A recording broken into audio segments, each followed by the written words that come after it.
Boa noite.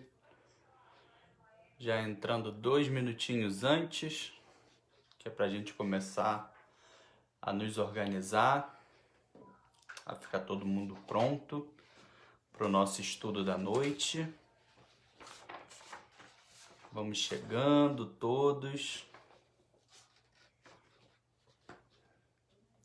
A gente sempre entra um pouquinho antes, né? Para a gente ir se preparando, ir se harmonizando com os benfeitores espirituais da casa. Boa noite, Kátia. Boa noite, Sidneia.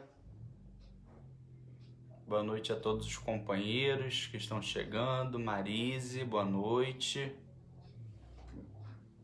Um prazer muito grande estar aqui hoje, novamente com vocês. Esperar só mais um pouquinho para a gente fazer a nossa página, a nossa prece inicial, para a gente iniciar o nosso estudo da noite.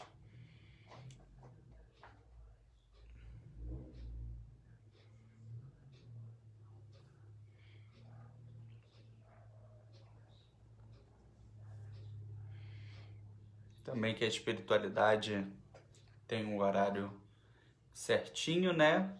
E é bom a gente estar organizado junto à espiritualidade, né? Pra gente ficar certinho, direitinho. O celular aqui avisou que são 7 horas em ponto. Confirma, pessoal. 7 horas pra gente começar. Veio o aviso aqui pra mim de 7 horas. Vamos então lendo a nossa mensagem da noite. Separei a mensagem do livro Minutos de Sabedoria, que é um livro que eu tenho utilizado bastante em evangelização, porque é um livro que tem uma mensagem profunda e clara e não é muito extenso. Porque às vezes quando você vai ler algo muito extenso, algo muito grande, você acaba se perdendo um pouco, né? E aí quando você pega um livro que seja mais assim, mais direto ao ponto, às vezes a gente consegue adquirir o mesmo conhecimento de uma forma mais objetiva e não fica tão cansativo, né? Então a mensagem é assim: não fique remoendo as coisas do passado. Ficar preso ao passado não dá futuro. Não se deixe prender por mágoas e ressentimentos. Não se atormente com o que passou, mesmo que reconheça o seu erro. Levante e siga à frente, o mais rapidamente que puder. Faça as pazes com os seus adversários, envie pensamentos de simpatia e amor, e todas as mágoas se afastarão e você viverá feliz e risonho, né? Acho de grande importância, principalmente porque, por vezes, nós estamos muito ligados a coisas do passado, a situações que, claro, existem situações que a gente pode resolver, mas existem coisas que a gente vai se estendendo, se estendendo, se estendendo, e isso não nos ajuda em nada, né? Então, para a gente refletir um pouquinho. Os companheiros da Casa botando que estamos transmitindo também pelo Instagram. Então, oi pessoal do Facebook e do Instagram. Prazer muito grande estar com vocês. Vamos então fazer a nossa prece inicial, fechando os nossos olhos, elevamos o nosso pensamento a Deus, a Jesus e aos amigos espirituais através da prece, agradecendo pela oportunidade de mais uma vez estarmos reunidos, agradecendo por esse momento, aonde a presença dos benfeitores do nosso Mestre está conosco. Que a nossa conversa de hoje seja esclarecedora e toque fundamente o coração de cada um de nós. Que possamos aprender, sempre ouvir com o ouvido de quem quer aprender um pouquinho mais, com a humildade necessária para a gente seguir no caminho de paz, no caminho de luz, buscando a evolução moral e espiritual. Nos envolva, nos ilumine e nos ampare, agora e sempre, que assim seja, graças a Deus.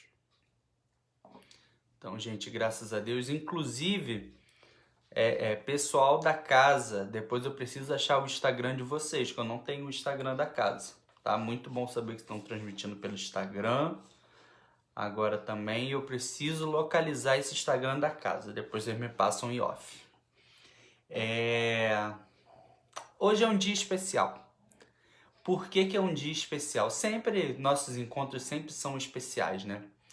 Mas hoje é um dia especial porque, como a gente não acredita que existe o acaso, né? Tudo é planejado, tudo é indicado pela espiritualidade. O dia de hoje é um dia indicado pela espiritualidade. E aí o Facebook me lembrou hoje que fazem exatamente 3 anos que eu estive na CEF pela primeira vez. Então, olha que legal, depois de 3 anos que eu tive a oportunidade de estar na casa, estou retornando de uma forma diferente, né?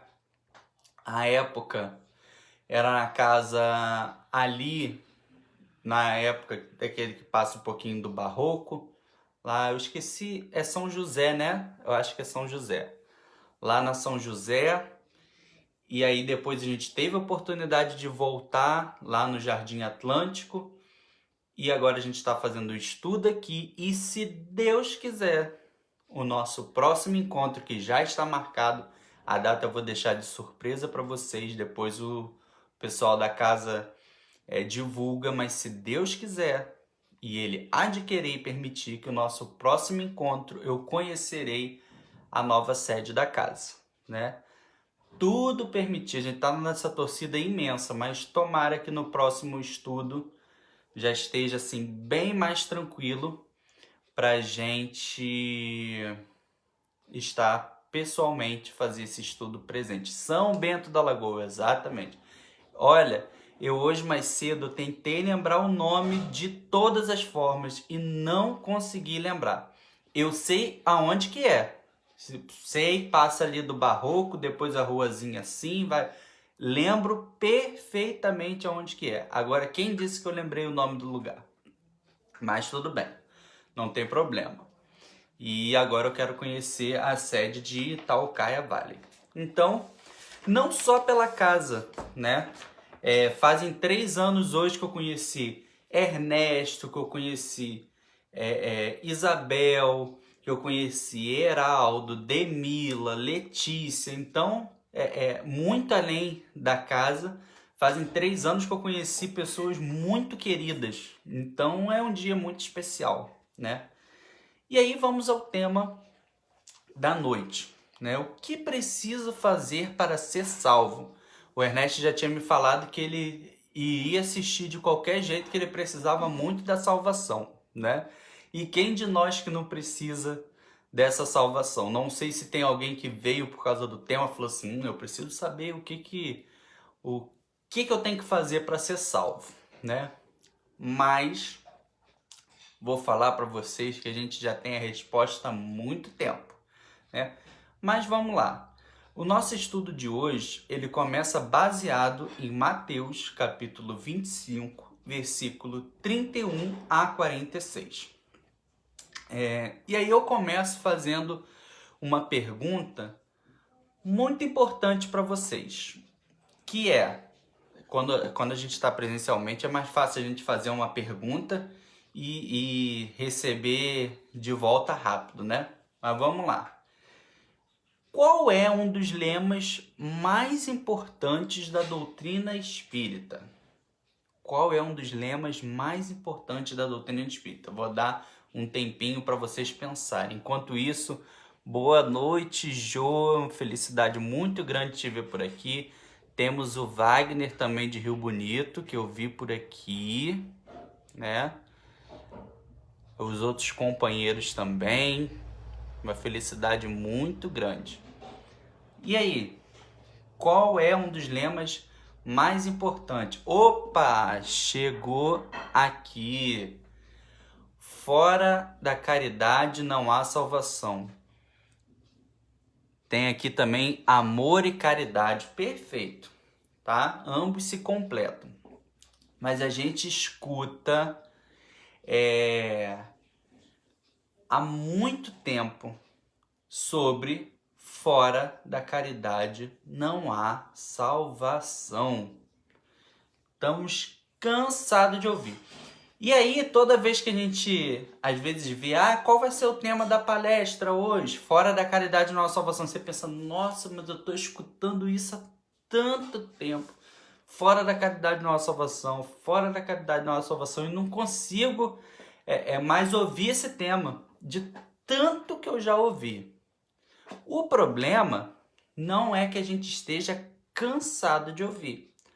O problema é que a gente, apesar de ouvir muito, não está botando em prática. Por quê? Porque nós somos aqueles filhos teimosos. Sabe aquele filho teimoso que você tem que mandar 10 vezes fazer a mesma coisa e mesmo assim não vai? É exatamente isso. Mas aí, como que surgiu esse estudo, né? Como que foi assim a ideia da gente pegar esse tema e falar? Vamos lá. Eu tava eu tenho um hábito de não pegar muito tema pronto. Eu gosto de que o tema chegue até mim. Às vezes eu marco um estudo numa casa e aí fico pedindo para a espiritualidade, se eu não tiver algum tema pronto que eu ofereça para casa, fico pedindo para que tenha alguma intuição, alguma coisa assim, com algum tema para a gente ter oportunidade de fazer. E aí começou muito na minha cabeça. Mateus 25, Mateus 25, Mateus 25, Mateus 25. Eu nem lembrava o que era Mateus 25, mas começou a vir muito forte essa intuição na minha cabeça de Mateus 25. Ok. Peguei e abri para ver sobre Mateus 25 e aí descobri o que é, que nada mais é do que fala sobre a caridade. Beleza. Eu falei, será, gente, caridade, esse assunto a gente já fala tanto sobre caridade, será que a gente precisa realmente estudar um pouquinho mais sobre caridade? Mas, falei, ok. A gente tem um hábito de fazer o culto no Evangelho do Lar lá em casa toda segunda-feira. Toda segunda-feira a gente faz já há anos. E nesse dia calhou de eu ficar sozinho em casa para fazer. Todas as pessoas saíram e aí eu fiquei sozinho em casa para fazer. E aí, para a gente não perder, porque a gente segue direitinho, capítulo por capítulo, mas para a gente não perder, eu falei, vou abrir aleatoriamente o Evangelho para cair um tema específico. Quando eu abri, veio lá capítulo 15, fora da caridade não há salvação. E aí eu fiquei assim, eu tô com Mateus 25, abro o Evangelho, e às vezes a gente fica assim, Deus manda o sinal, e tá Deus, pá, aquele sinal, e a gente fica, cadê esse sinal? E o sinal tá lá na nossa frente. Mas tudo bem. E aí abri e falei assim, tá bom, vai ser esse o tema então. Então vou pegar uma página, vou abrir. Quando eu abri uma página do Pão Nosso, veio caridade. Eu falei, não tô acreditando. Inclusive eu peguei, tirei foto, mandei num grupo de amigos espíritas, falei assim, gente, olha só, tá me perseguindo.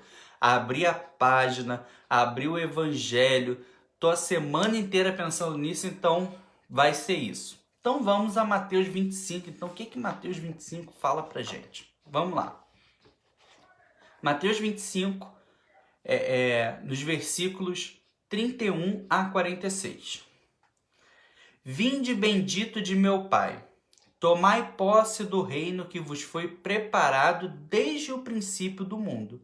Porquanto tive fome e me destes de comer, tive sede e me destes de beber, careci de teto e me hospedastes, estive nu e me vestistes, achei-me doente e me visitastes, estive preso e me fostes ver. Vamos começar por aí. Primeiro, Jesus, como sempre, nos fazendo convite, né? Vinde, benditos meu Pai, venha. Venha, é isso. Siga-me. Os ensinamentos que eu estou trazendo para vocês eram para ser seguidos. É isso, venha, já fiz o convite para vocês. Tomai posse do reino que vos foi preparado desde o princípio do mundo. O que é Jesus falando isso para a gente? É Jesus abrindo os nossos olhos que nós fomos criados para sermos luzes.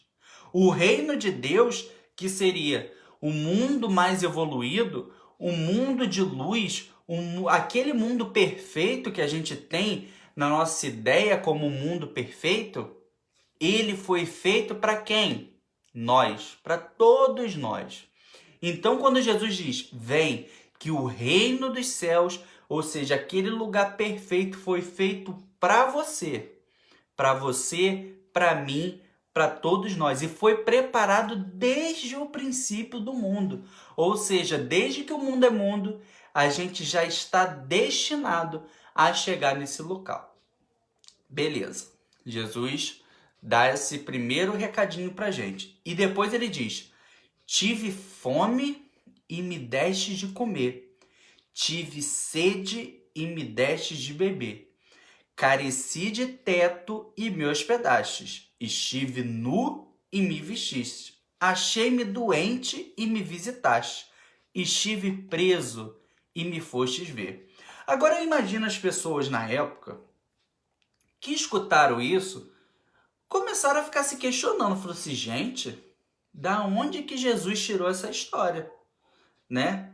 Como assim que eu vi Jesus nessa forma e fiz isso? Eu não estou lembrado. Tanto é que eles questionam. Eles perguntam a Jesus assim, então respondeu-lhe os justos, Senhor, quando foi que te vimos com fome e te demos de comer, ou com sede e te demos de beber? Quando foi que te vimos sem teto e te hospedamos, ou despido e te vestimos?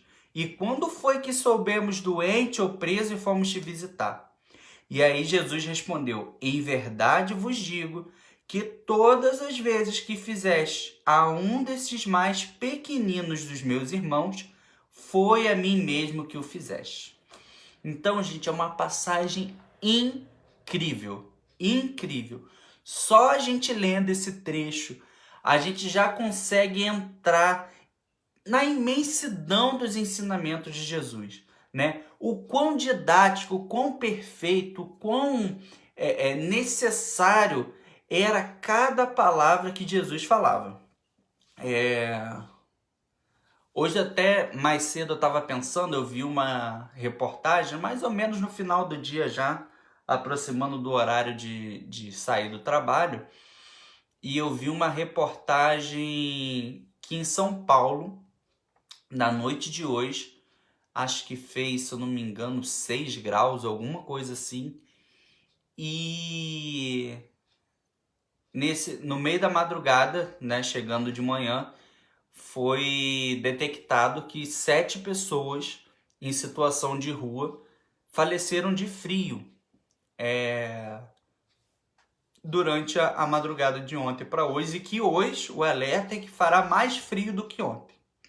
E aí a gente começa a pensar,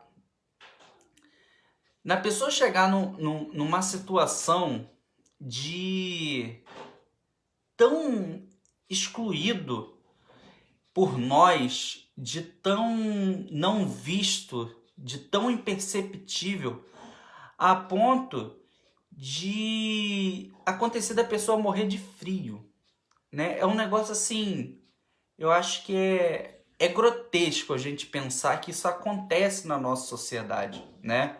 A gente está aqui, a maioria de nós já em casa, não sei se alguém está em outro ambiente assistindo, mas certamente no lugar protegido, ao abrigo do frio, né?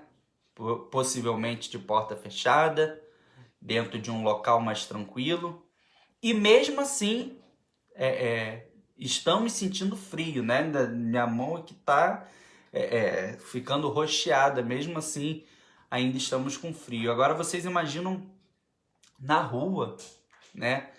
E aí me chamou muita atenção justamente hoje, que é o dia do nosso estudo, para a gente refletir sobre isso, quando Jesus diz para a gente, tive fome e me deste de comer. A fome está mais presente do que nunca no Brasil. A gente está vendo que essa situação do coronavírus fez aumentar a miséria, fez aumentar a fome.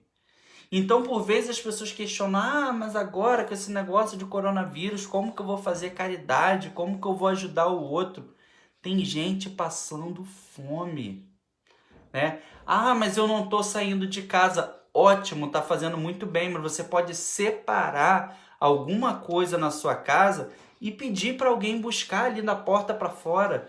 Eu posso ter alguém de confiança para eu transferir o dinheiro. Hoje em dia a gente tem o Pix, que a gente transfere dinheiro em segundos, já está na conta da pessoa. Eu transfiro um dinheiro para 5 quilos de arroz.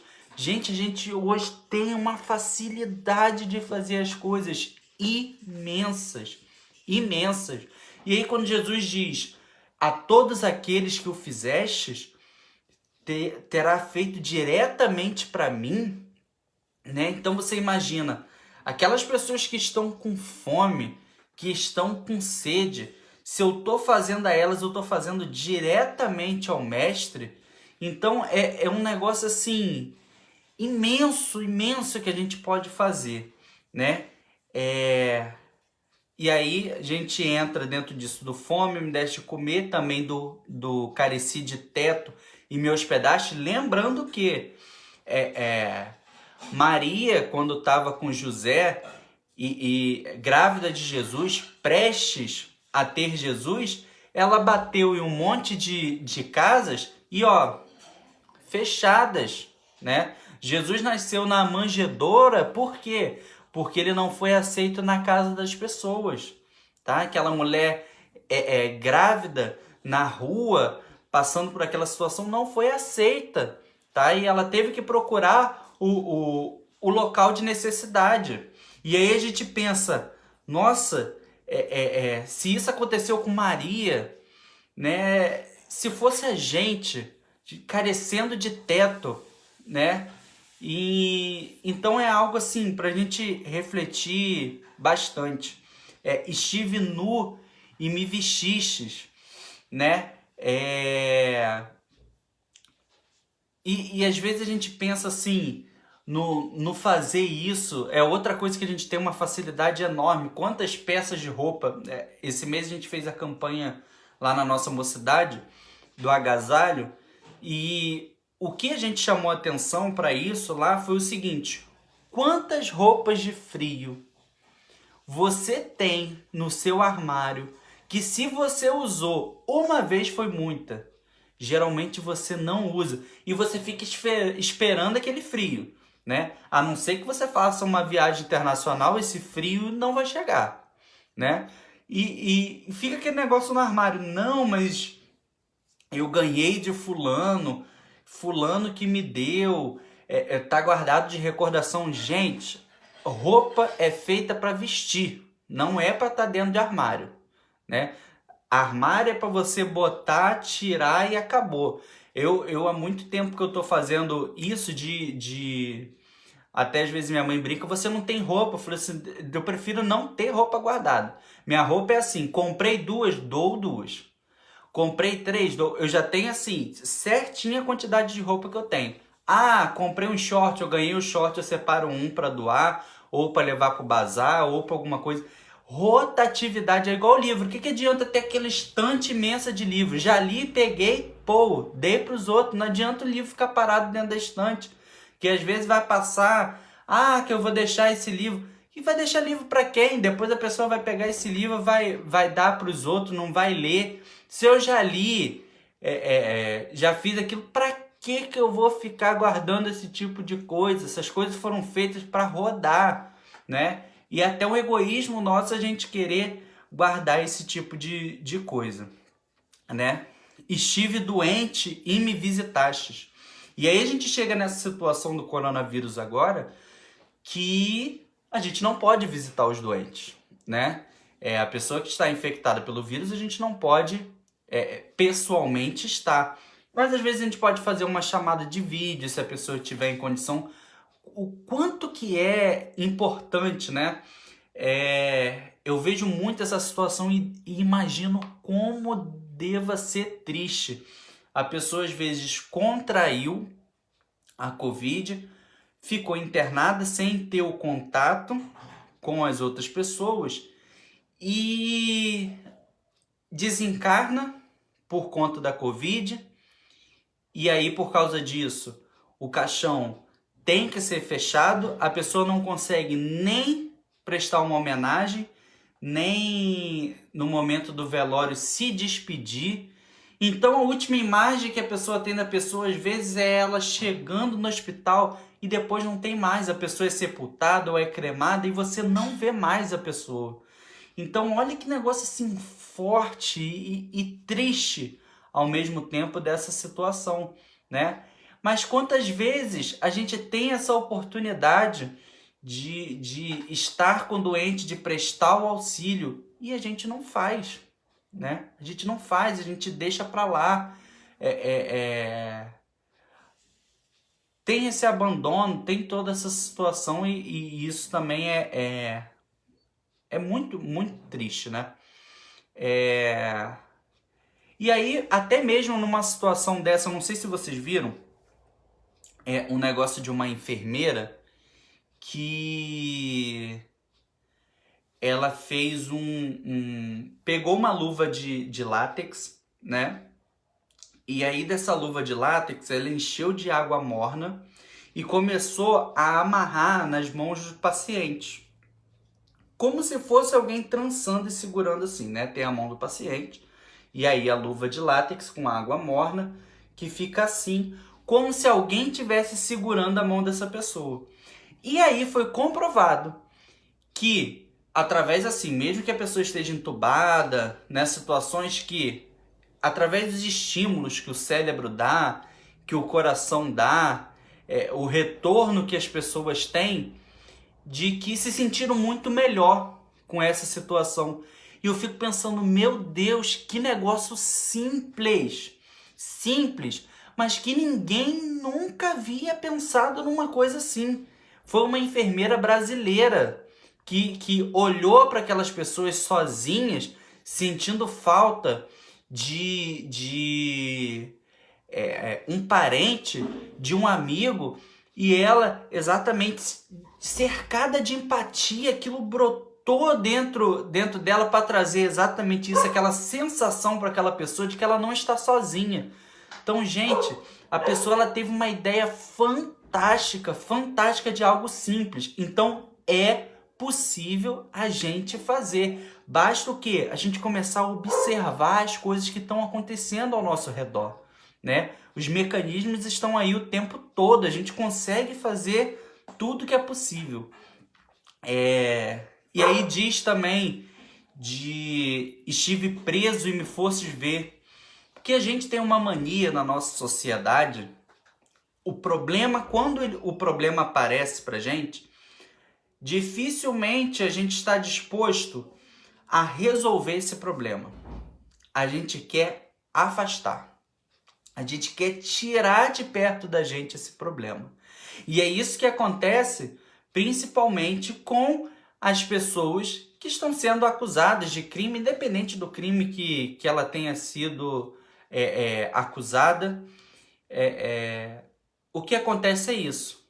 Não tem o pensamento de ressocialização, não tem o pensamento de acolhimento, de busca por algo diferente na vida da pessoa. Eu costumo dizer, assim, até mesmo profissionalmente como advogado e uma pessoa que já visitou o sistema penitenciário, eu costumo refletir que as pessoas que saem de lá transformadas, que saem de lá melhores, é o verdadeiro milagre. Se milagre existe, é a pessoa sair do sistema penitenciário transformada. Porque é muito difícil na situação que a sociedade coloca aquelas pessoas, a pessoa sair melhor. Porque ela não se alimenta direito, não tem direito à higiene, não tem o mínimo básico. E ainda assim a gente quer que aquela pessoa saia boa. Não, porque ela cometeu isso, então ela tem que aprender, tem que passar por isso mesmo. E a gente quer que aquela pessoa saia boa. Mas espera aí, se fosse a gente passando por essa situação, e aí às vezes as pessoas falam, mas eu não cometo crime. Beleza, agora, numa outra vida, futuramente, a gente não sabe. Quantas pessoas são acusadas injustamente de crimes? A gente não sabe. Podemos ser alguma delas. Há pouco tempo eu estava vendo uma reportagem no Fantástico de um rapaz que a foto dele foi pega na internet para reconhecimento, né? Assim, aleatoriamente, a foto dele é exibida para reconhecimento. E ele já foi acusado 13 vezes de crimes que ele não cometeu, jamais cometeu. Só porque a foto dele tá lá e ele entrou com processo para que a delegacia as delegacias, né, tirem a foto dele, porque as pessoas apontam aquela pessoa diretamente. Tudo bem que isso faz parte também de um outro problema grande que a gente tem na sociedade, que é o racismo, né? É um rapaz negro, então toda vez que aquela pessoa olha aquela foto, fala assim, é ele. Foi ele que me assaltou. Então ele falou que ele passa por um problema tão grande que ele anda com todos os documentos dele e ele vive nas redes sociais postando aonde ele está. E aí uma vez ele foi questionado, por que você posta tanto na rede social? Ele fala, porque eu tenho que ter prova de onde eu tô. Ó, gente, tô no trabalho, tô almoçando, tô em tal lugar. Todo lugar que ele vai, ele cria um álibi. Isso é um negócio assim surreal, né? Então é algo que pode acontecer com a gente, né? Infelizmente, na lei falha que a gente tem, pode acontecer. Mas geralmente a gente não quer enfrentar esse problema, a gente quer afastar. Mas Jesus abriu o nosso olho. E aí ele diz ainda, por outro lado, ele diz assim, afaste-se de mim aqueles em que tive fome e não me destes de comer, tive sede e não me destes de beber, precisei de teto e não me agasalhastes, estive sem roupa e não me vestistes, estive doente no cárcere e não me visitaste. E aí aquelas mesmas pessoas perguntam, Senhor, quando foi que te vimos com fome e não te demos de comer, com sede e não te demos de beber, sem teto ou sem roupa, doente ou preso e não te assistimos? E então Jesus lhe responde, verdade vos digo, todas as vezes que faltaste com assistência a um desses mais pequeninos, deixastes de tê-la para comigo mesmo. Então, muito além, né? Muito além disso que Jesus nos fala de fazer, né? É do não fazer. Ou seja, Jesus diz pra gente que a neutralidade não serve para nada. Toda vez que a gente faz o bem para alguém, é como se a gente estivesse fazendo diretamente para Jesus. E todas as vezes que a gente deixa de fazer, a gente também está deixando de fazer a Jesus. Então, olha que importante. Teve algum companheiro que botou assim no comentário, é muito triste. Eu saio para trabalhar de manhã, alguma coisa assim, né? E vejo. E a gente refletindo sobre esse estudo é exatamente esse. Quando eu morava em Niterói, eu morava lá na São João, naquela rua em frente ao terminal, e passava por muitos moradores em situação de rua, né? E aí aquilo se transformou em algo normal para mim. E aí quando eu leio uma situação dessa, um puxão de orelha. Porque eu penso assim, se eu der uma comida para eles, é como se eu estivesse dando a Jesus. Muito legal. Agora, todas as noites que eu passei e não ofereci nada para eles, é como se eu não tivesse feito a Jesus. Se a gente começar a passar a pensar, se a gente começar a parar e pensar nisso, olha como é que tudo muda. Toda vez que eu deixo de fazer algo para outro, é como se eu tivesse deixado de fazer a Jesus. E precisa a pessoa pedir? Obviamente que não. Se eu enxerguei aquela pessoa com alguma necessidade e essa necessidade eu sou capaz de suprir, não precisa ninguém pedir. Eu posso ir lá e fazer, né? Então, questão de reflexão pra gente. Além de Mateus 31 a 46, eu trouxe um outro ensinamento muito importante pra gente que também tem a ver com esse nosso anseio por ser salvo, que é Lucas, capítulo 10, versículo 25 a 37. Vamos lá, vamos a Lucas. Então, levantando-se, disse o doutor da lei para tentar: Mestre, que eu preciso fazer para possuir a vida eterna? Respondeu-lhe Jesus: O que é que está escrito na lei? O que é que leis nela? Ele respondeu: Amarás o Senhor teu Deus de todo o teu coração, de toda a tua alma, com todas as tuas forças e de todo o teu espírito, e a teu próximo como a ti mesmo. Disse Jesus: Respondeste muito bem, faze isso e viverás. Mas um homem, querendo parecer que era justo, diz a Jesus: Quem é meu próximo? E aí, antes da gente entrar na resposta de Jesus, vamos pensar um pouquinho sobre isso, né? Vamos lá. Um homem, que poderia ser qualquer um, mas na verdade foi um doutor da lei, aquele que era o conhecedor de leis, de ensinamentos, ele vira para Jesus e diz: O que eu preciso fazer para possuir a vida eterna, hein? O que eu preciso fazer para ser salvo? O que eu preciso fazer para evoluir moral e espiritualmente?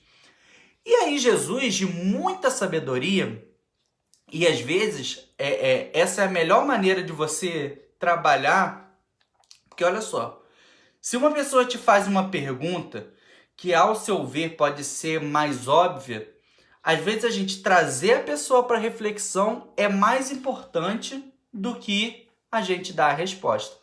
E Jesus, na maioria das vezes, com a sua enorme inteligência, ele fazia isso, né? Ele chamava a atenção da pessoa para refletir, não dava simplesmente a resposta.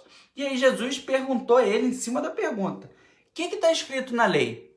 Ele é doutor da lei, então Jesus já sabia que ele era conhecedor e que ele falaria corretamente.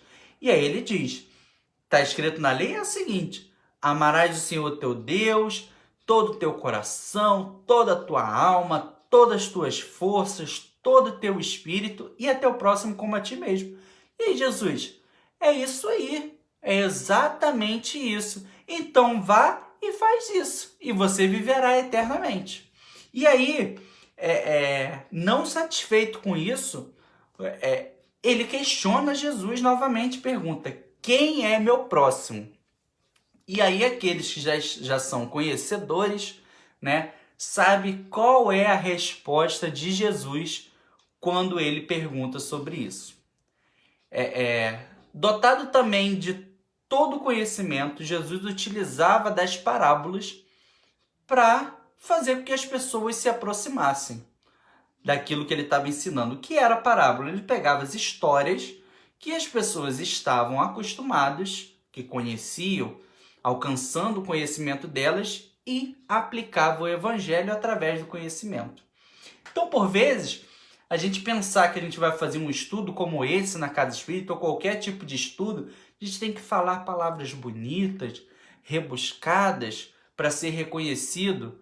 Mas se existe alguma pessoa que está assistindo e não tiver entendido alguma palavra do que eu falar, não adiantou esse estudo, tá? Não adiantou de nada, porque eu devo alcançar, a gente tem que sempre pensar nisso, a nossa fala deve alcançar todos aqueles que estão assistindo, né? Eu tenho que ter essa preocupação. Jesus tinha essa preocupação e por isso que ele trouxe a parábola do bom samaritano, que a gente vai desmembrando aqui aos poucos, que também faz parte desse entendimento para sermos salvos. Jesus diz assim: um homem, que poderia ser qualquer homem, qualquer um de nós, o objetivo foi que todo mundo se encaixasse nesse homem, descia de Jerusalém para Jericó. Jerusalém é a cidade mais importante, inclusive para várias religiões, né? E Jericó, uma cidadezinha abaixo que servia de porto de descanso para você chegar a Jerusalém. E aí ele estava descendo de Jerusalém para Jericó numa estrada que se chama Ademim. Ademim significa via de sangue. Por que essa estrada ela é conhecida como via de sangue? Na época que estavam construindo Jerusalém, era necessário muita mão de obra. Não tinha pessoas suficientes morando em Jerusalém para construir uma cidade tão imponente, tão grande quanto Jerusalém. E aí, o que as pessoas começaram, os grandes imperadores, reis, o que eles começaram a fazer? Indo em todas as cidades vizinhas e mais afastadas, atrás de pedreiros, de carpinteiros, de várias pessoas, para vir até Jerusalém, deixar suas terras, o que fosse para trás, e vir até Jerusalém para ajudar na construção da cidade. Beleza. Construir a cidade, não tinha mais espaço para nada. Jerusalém ficava cercada por um muro, né? E aí, dentro da cidade, já não tinha mais espaço. O que aconteceu com aquelas pessoas? Tchau, vai embora. Né? A gente não precisa mais de vocês, vai embora. E aí, o que aconteceu? Muitos daqueles que precisavam de trabalhos não tinham como voltar para as suas cidades. Então, se instalaram próximo de Jerusalém, nas estradas que levavam a Jerusalém. E outros que tinham vendido todas as suas coisas também ficaram por ali.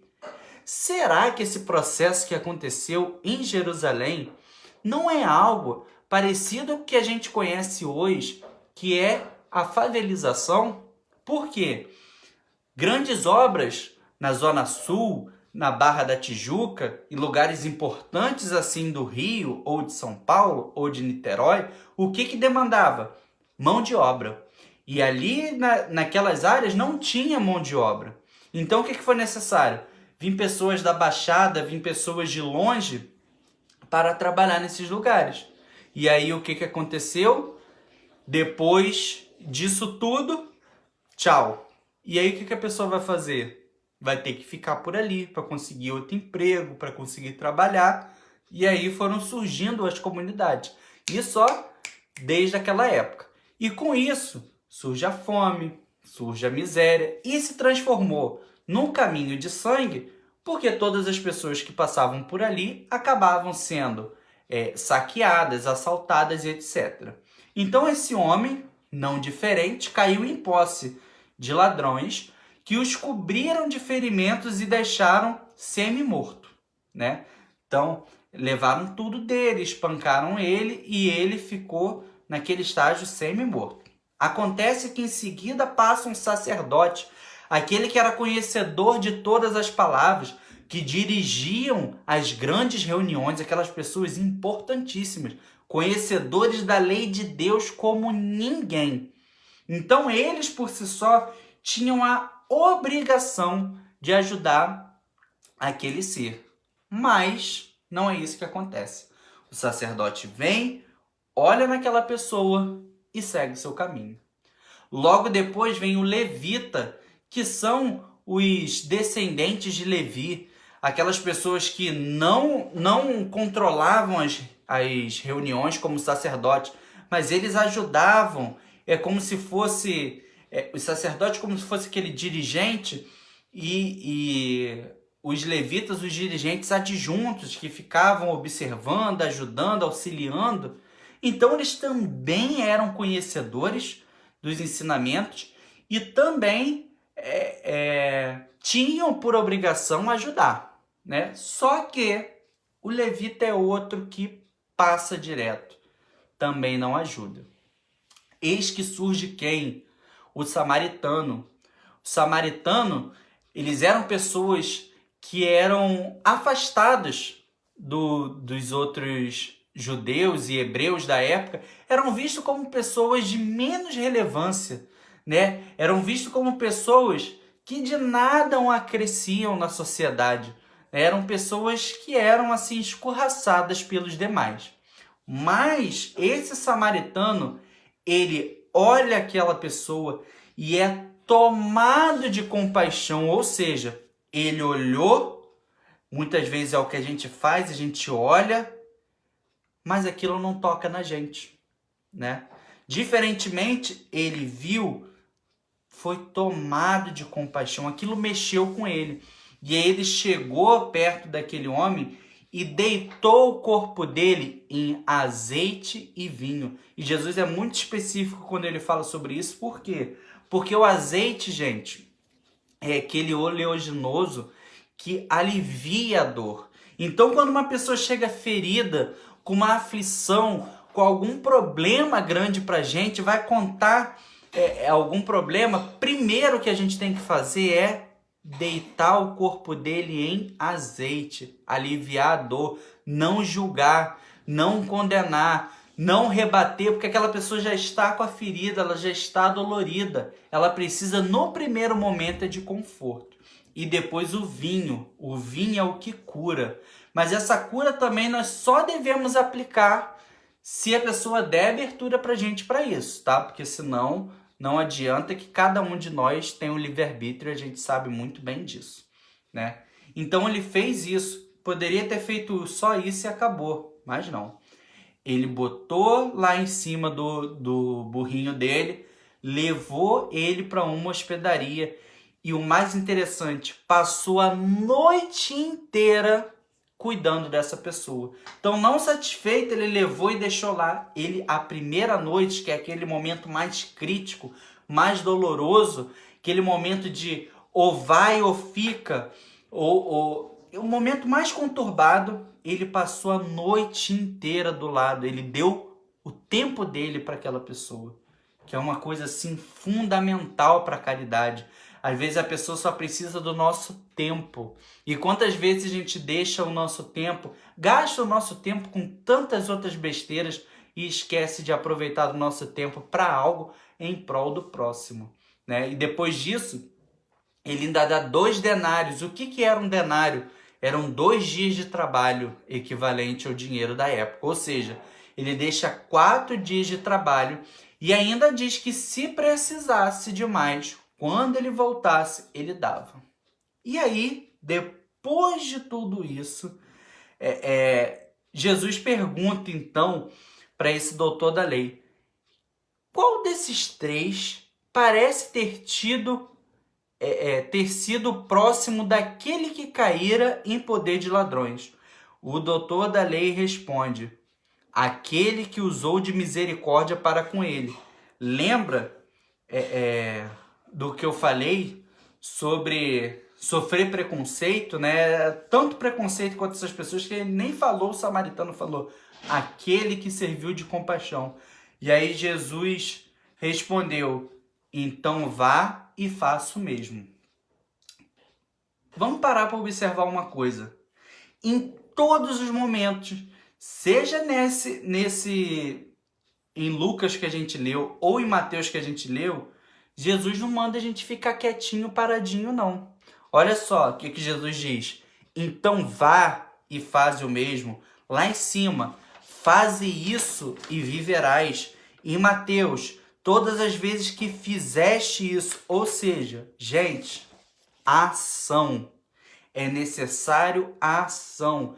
É necessário que a gente faça. É necessário que a gente busque. É necessário que a gente tente fazer algo. Não adianta eu posso ser conhecedor de tudo, da doutrina inteira. Pode me perguntar qual é a questão não sei o que do Livro dos Espíritos. Eu sei de cor.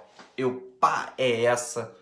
O que está dizendo no capítulo tal do Evangelho? Tal é essa. Não é meu caso porque eu não gravo nada, não lembro de nada. Se eu não tiver anotado, eu vou falar assim, qual é o modelo e guia que a gente tem? Jesus Cristo. Perfeito. Qual é essa questão do Livro dos Espíritos? Não faço ideia porque eu não gravo questão, né? Mas ainda que eu não grave as questões e grava só essa frase, se eu não estiver botando em prática, ó, não adianta de nada. Porque Jesus diz, faça isso, muito bem, ação, corra atrás, busque. Então não adianta, gente. Mas eu tô com problema tal. A pandemia tá me dificultando. Isso, é aquilo. Esse mais do que nunca é o momento para a gente agir, é o momento para a gente fazer. Por quê? É justamente a gente tá há anos, às vezes a gente tá assim. Antigamente, quando eu era mais novo, eu via a pessoa falando assim: eu estou há 20 anos na casa espírita, 20 e poucos anos na casa espírita, e eu falava assim: nossa, que bonito, a pessoa deve ser um espírito de luz. 20 e poucos anos na casa espírita, 30 anos na casa espírita. Essa pessoa está preparadíssima para tudo. E aí hoje em dia eu vejo que eu vou fazer 17 anos de espiritismo. E aí eu vejo, tô chegando já nesses 20 anos, 17 anos, só falta só 3 anos. Então eu tenho que evoluir muito nesses 3 anos que me faltam para eu completar o tal dos 20 anos como espírita, né? E aí a gente estudou 20 anos de doutrina espírita, 15 anos de doutrina espírita, 10 anos. Você pensa, essa pessoa está preparada para tudo que acontecer no nosso planeta. E aí vem esse momento de transição, de transformação muito grande e a pessoa trava. Ela não faz nada. Tá acontecendo tudo isso, gente passando fome, miséria, precisando disso, precisando daquilo. E a pessoa não faz nada.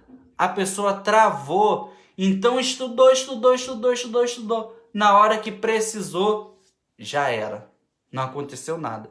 Não estou falando disso só dos espíritas, não, tá? Estou falando isso no geral, né?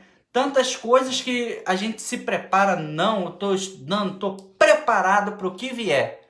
Vem a situação, acabou. Não consigo, não é isso, não é aquilo. E aí é questão de reflexão de cada um de nós, né? Não estamos aqui para julgar ninguém. Isso é o íntimo de cada um, se a gente está feliz, se não está, se a gente está fazendo ou não está. Mas vamos lá.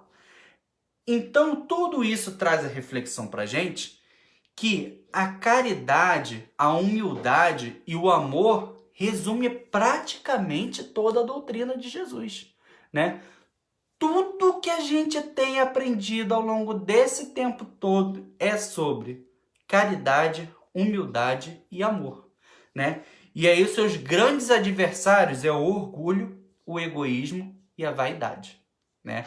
A vaidade de você achar que já fez o suficiente, que já tá... Não, eu já fiz a minha caridade do dia, já tá o suficiente, já fiz isso. O orgulho, né? O orgulho, então, que a gente... É um negócio tão à toa. A gente para pra pensar e fala assim, gente, orgulho de quê? Né? Por que que a pessoa tem tudo isso? São coisas que a gente cria na nossa mente, né? E o egoísmo, principalmente. A gente vive num mundo que fala pra gente o tempo inteiro sobre coletividade. Que não tem como eu me isolar no mundo e falar assim, o mundo não presta, eu não vou sair mais de casa, porque daqui do muro da minha casa para fora, ninguém vale a pena, só eu que sou o maravilhoso. Não adianta, que a gente precisa de pessoa para comer, porque para a comida chegar no mercado para a gente comprar, tem que ter gente trabalhando, tem que ter gente transportando, tem que ter gente fabricando.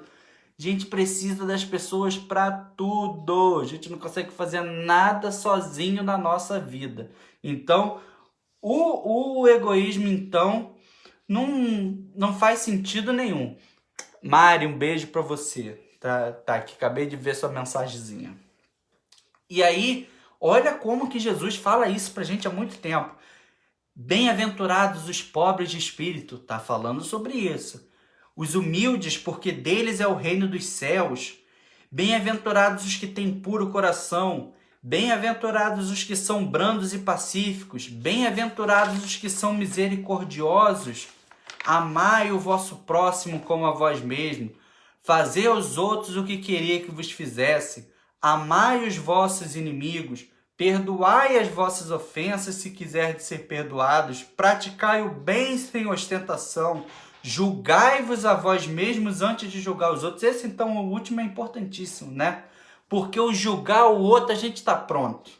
Né? Chegou uma situação, a gente está pronto para julgar. É o conselho do júri, senta todo mundo e fala assim, vamos julgar aquela pessoa. Mas julgar nós mesmos a gente nem quer. A gente não quer ser julgado de forma nenhuma.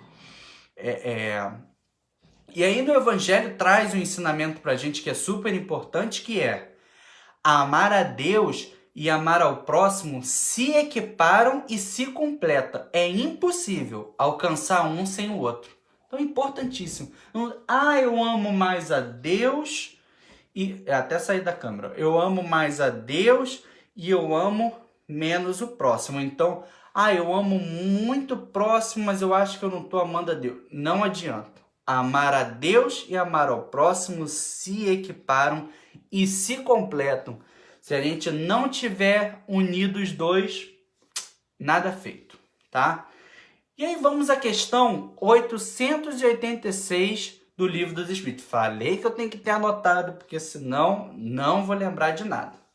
Kardec pergunta o seguinte: qual o verdadeiro sentido da palavra caridade como entendia Jesus? Outra coisa que a gente está cansado de saber. Benevolência para com todos, indulgência para as imperfeições dos outros e perdão das ofensas.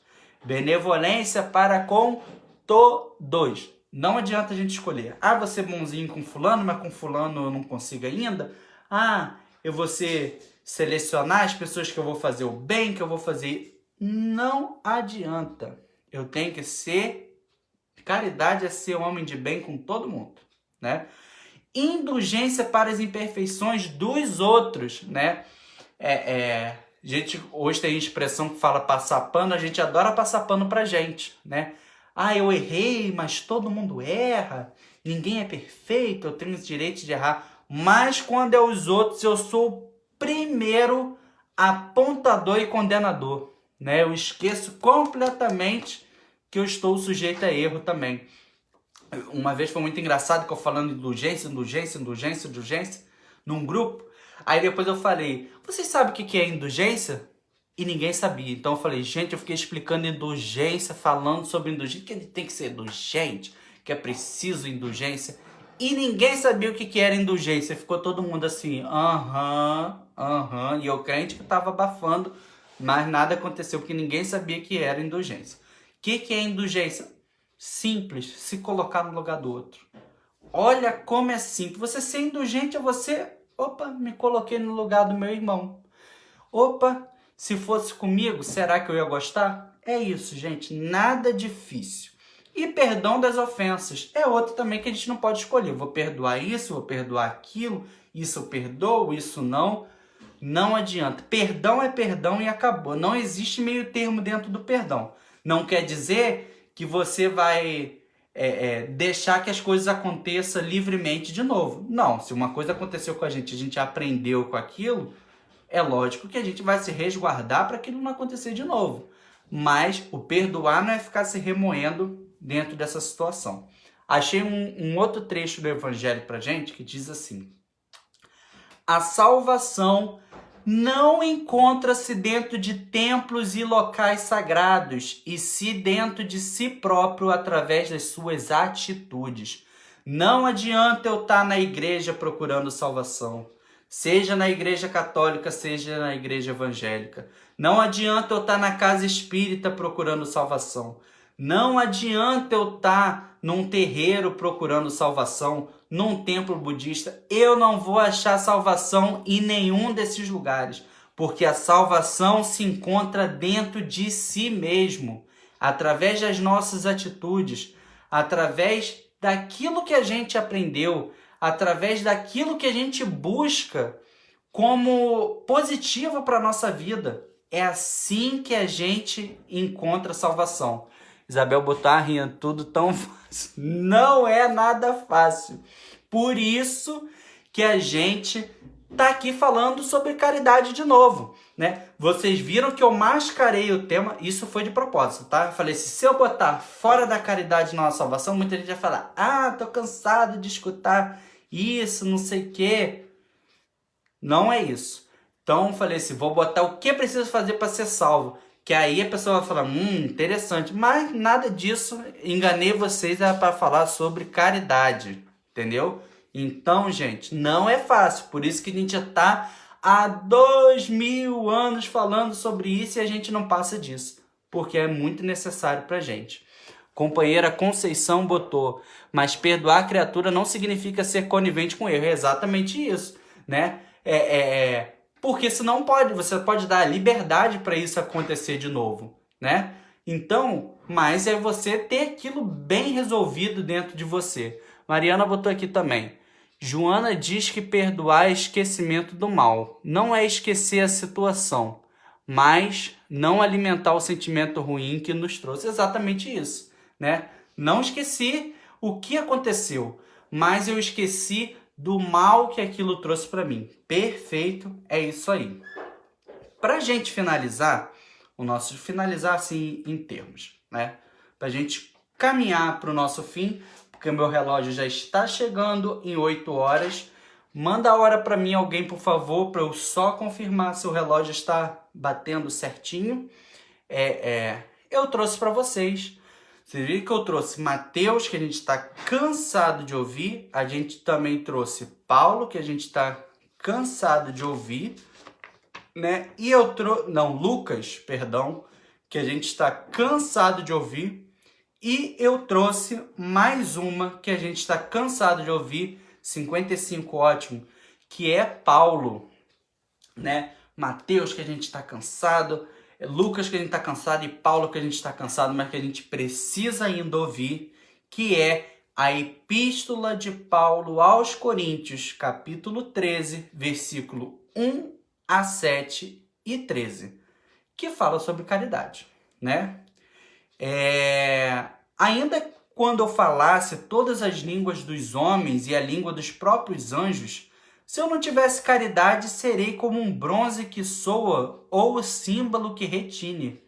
Ou seja, eu posso falar todas as línguas de tudo, mas eu serei como um barulho, né? Só um barulho, não vai acontecer nada. Ainda que eu tivesse o dom da profecia, que penetrasse todos os mistérios e tivesse perfeita ciência de todas as coisas, ou seja, conheço tudo, sei do futuro, do passado, do presente, conheço tudo da ciência. E ainda que eu tivesse toda a fé possível, aquela que transporta a montanha, né? Mas se eu não tiver caridade, nada sou.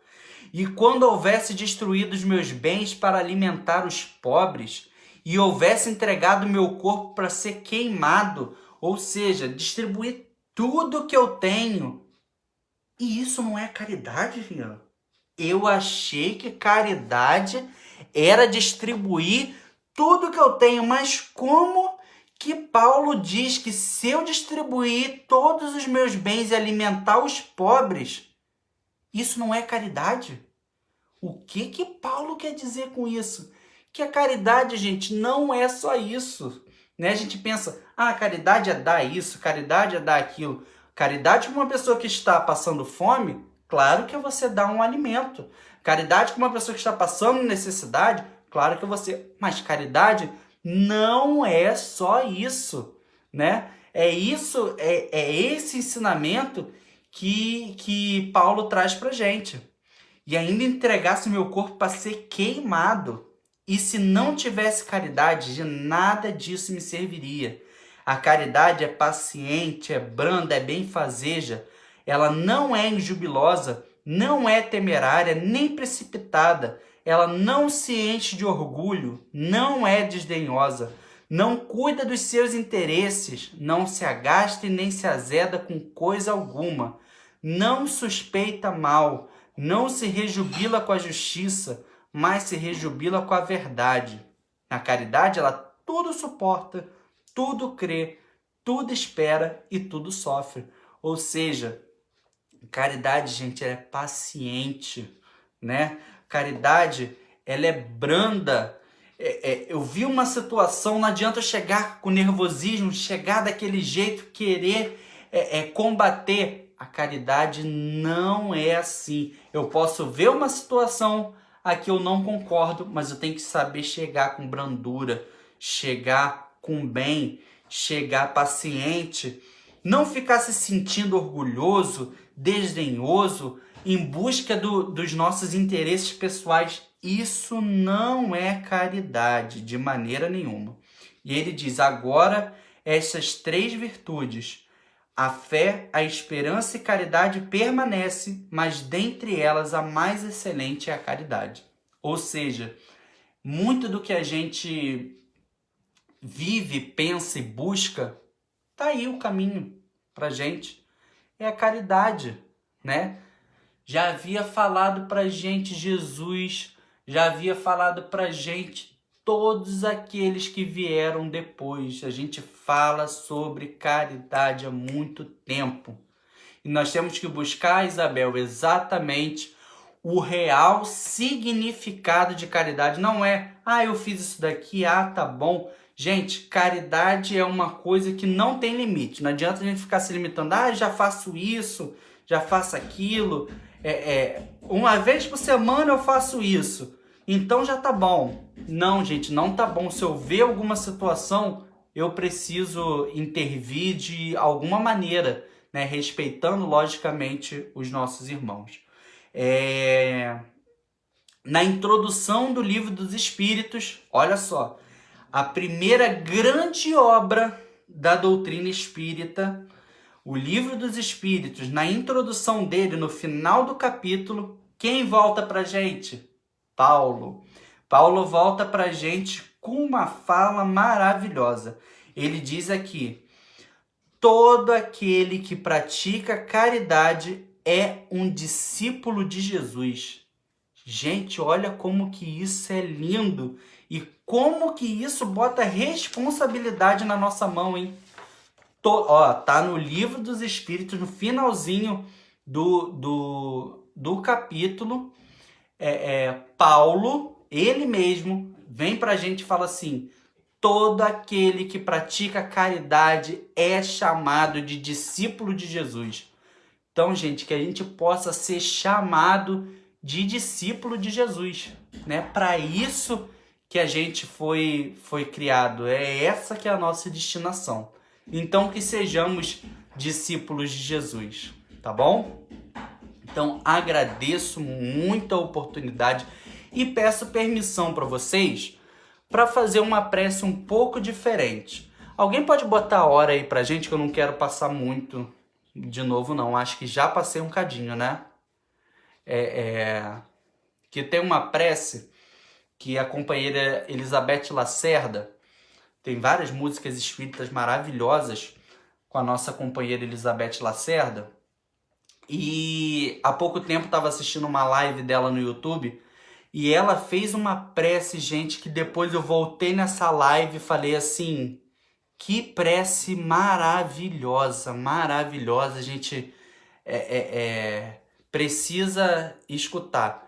8:06, aí já ultrapassei do tempo bastante. Vou tentar ser o mais breve possível, porque essa prece é tão linda que eu queria muito compartilhar com você nesse dia tão importante que está me trazendo tanta felicidade. Os 3 anos da gente estar juntinho aqui, de eu conhecer essa casa, eu falei, eu preciso trazer essa prece para o pessoal da casa. Não tem nome a prece, eu, com todo respeito, eu renomeei ela assim, como o título Jesus Sabe, porque ela fala bastante sobre isso. E a prece, ela traz pra gente o sentimento, pra gente fechar fazendo como a nossa prece final, ela traz pra gente o sentimento de que a gente sabe que a gente tem que fazer caridade, que a gente tem que amar ao próximo, mas às vezes é tão difícil a gente buscar isso, a gente sente às vezes tão fraco, tão oprimido, tão desmotivado, e essa prece é justamente para trazer uma motivação pra gente. Então eu vou ler ela um pouquinho mais rápido. Quem tiver a vontade de fechar os olhos, se concentrar, só para a gente finalizar o nosso estudo hoje com chave de ouro. Vamos lá. Jesus sabe quantas lágrimas você já perdeu a sós, sem ninguém para lhe estender o ombro amigo e sem uma palavra de alento ou consolo. Jesus sabe quando aquelas pessoas que você mais depositava confiança lhe traem e lhe amarguram e deixam doloridas as horas. Jesus conhece os pensamentos mais secretos de cada um de seus irmãos que o vosso Pai lhe confiou. Jesus sabe das noites mal dormidas quando você procurava soluções para os problemas que o preocupam a mente, das dores da alma. Jesus sabe dos imensos obstáculos que você já superou, sabe da sua sede de justiça, da sua luta interna para ser cada dia melhor que no dia anterior. Jesus sabe que você sofreu calúnia e injustiça, alguma punição que não merecia. Jesus sabe a sua hora doada ao lado de um leito de um familiar enfermo, sabe da sua dedicação aos filhos, tantas vezes ingratos, e um companheiro ou companheira problemática. Jesus sabe dos seus autoenfrentamentos para vencer os seus próprios vícios. Ele conhece suas fraquezas, seus medos, suas feridas abertas e inseguranças. Jesus sabe das muitas vezes que você continua a caminhar mesmo com os pés cansados. Jesus sabe o peso da cruz que você leva. Sabe também quantas vezes você teve compaixão. Jesus conhece todas as suas renúncias, sabe da esperança que você já distribuiu, dos alentos que obstou. Jesus sabe das horas que dedicou em benefício do outro. Jesus conhece as suas ações nobres e sabe do desdém daqueles que não veem e só veem as suas falhas. Jesus entende seu coração cheio de saudade, com medo de situações por vezes sem solução. Jesus sabe que todas essas situações são para o seu aprendizado. Por isso mesmo, Jesus nos assegurou que nunca estaríamos sós. Jesus é o divino amigo que acompanha os nossos passos desde sempre. E nos momentos em que as forças parecem nos deixar, ele se aconchega de nós com seu coração amoroso e diz: eu sou o jardineiro divino, cultivo tudo que é benevolente no terreno dos seus pensamentos. Nada fica perdido no reino do nosso Pai. Fique firme no amor, na fé, na paz, na caridade e não se esqueça, Jesus sabe. Então, gente, Jesus sabe de tudo aquilo que a gente precisa, ele sabe de tudo aquilo que a gente necessita e sabe do quanta gente já evoluiu, do quanta gente cresceu, do quanta gente se esforça. E ele está feliz com a gente e esperando que a gente cresça, evolua e busca muito mais. Ele sabe de tudo o que está acontecendo. Jesus, a espiritualidade, Deus está vendo tudo. Então, às vezes, a gente passa por algum momento que a gente pensa assim, não vai acontecer, está muito ruim, está difícil. Pare e pensa, Jesus sabe. E ele vai nos fortalecer, nos intuir, nos ajudar em todas as situações. Então, agradeço mais uma vez a oportunidade. Espero que no próximo estudo estejamos pessoalmente, todos reunidos, se Deus quiser. Peço desculpa por ter ultrapassado um pouquinho do horário, mas essa mensagem final foi... essa mensagem em forma de prece foi de gratidão e não podia deixar de compartilhar com todos vocês ela. Então, boa noite a todos e até a próxima oportunidade, tá bom? Muito obrigado.